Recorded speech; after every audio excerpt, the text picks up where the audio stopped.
After living in the Netherlands for more than 8 years, I thought I understood Dutch politics, but I was wrong. It's been a while since I posted this video talking about the PV winning the elections and Geert Wilders becoming prime minister, and since then a lot has happened in the Dutch political landscape. So for my internationals who are living in the Netherlands and need like a simplified breakdown of the political landscape, especially because migration is becoming such a big issue, this video is for you. So at the moment, it has been 6 months since the elections were held and the PVV party headed by Geert Wilders won the elections, which means Geert Wilders would go on to become prime minister and the PVV party would lead to form a coalition that would eventually become the cabinet or the government and govern the country. Now, the process has dragged on for a long time. I don't think it normally takes that long. It's been like 6 months. The process is dragging for a long time, understandably, because a lot of parties do not necessarily want to form a government with Geert Wilders, partly due to his radical ideas on migration, Islam, membership in the EU, and so forth. But after a long drag, a coalition has finally been formed, thankfully. So we are a step closer to finally getting a government. But here are a few things you need to know, because I was shocked. It is labeled a right-wing coalition between the PVV party, the VVD party, the NSC party, and the BBB party. These are 4 parties that have formed the coalition. And the reason I say it's labeled the right wing, because I'm going to talk more about it later, where it's labeled the right wing, but then the amount of power it has is not necessarily sure if the government is going to be right-winged. But I'll come to that later. Second thing is, and this is shocking when I found out, Geert Wilders would not become prime minister. I previously didn't know that was possible in this country, because normally the person who always wins the votes and the biggest party, so the leader of the biggest party, always goes on to become the prime minister and form the coalition. But in this case, it's not going to happen, because to become prime minister, all the members, all the leaders of the parties from the coalition have to agree to you becoming prime minister. But in this case, they did not agree. And traditionally, it always happens that the person who is leader goes to be prime minister. But it's not strange, it's not unheard of. It has happened in the past, it's just traditionally that's what happens. So this is something which does not happen often, but it has happened before, where the leader of the winning party does not become prime minister. And Geert Wilders said in an interview that he would rather have a right-wing cabinet and not be prime minister than run the risk of having another cabinet which would not push for the ideas his voters voted for. So basically, in a nutshell, he is doing this for his voters. In his words, als het niet kan zoals het moet, dan moet het zoals het kan. And from the reactions online, some people are saying, yeah, we should have seen this coming, Geert Wilders, who's gonna, he can't be prime minister and stuff like that. But could we have seen it coming though? In a country like the Netherlands where rules and laws are everything, could you have seen this coming where, it's not unheard of, but it still feels to me at least a little disruptive. Anyways, that is that. So Geert Wilders is not becoming prime minister. The new prime minister is gonna be Dick Schoof. And although this guy is someone who might in the public eye not be very known, the guy has a track record.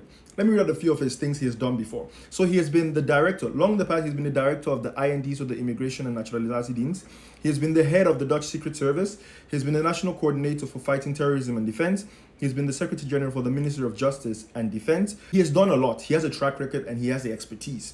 And I can see why, especially because, migration and stuff, director of IND, among other things, I can see why this guy is someone who's acceptable to all the political parties that are from the coalition. So he has been proposed to be the prime minister, the new prime minister, to lead the new government, and he has accepted. So he is going to be leading the government to come. Now, something which is also very striking, and that is new in the Dutch political landscape as well, is the extra parliament, or extra parlementair, or program kabinet. So it has been a long struggle to get to this agreement to actually govern together. So they had to make a couple of compromises, like Geert Wilders not becoming the president or prime minister, and this new cabinet had to be formed. So basically what this cabinet means is, simplified, it has less power, or it makes less policy than previous parties. So previously what will happen is the cabinet will be formed, and the cabinet would, on all matters, like they would discuss on all matters that can be discussed, and they will make policy which is going to be in their regeerakkoord, like their government document or their government agreement.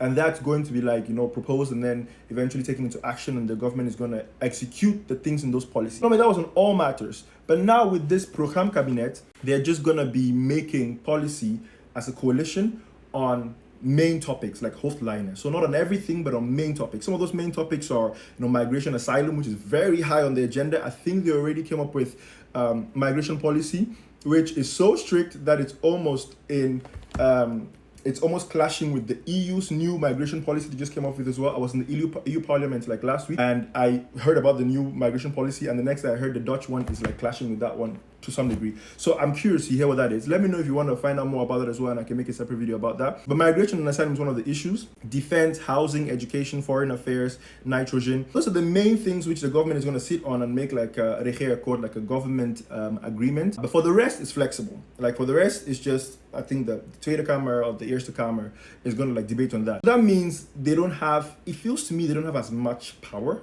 as they did before. I don't know if the benefits, if there's some benefits for the PVV in that, that's why Geert Wilders went along with it.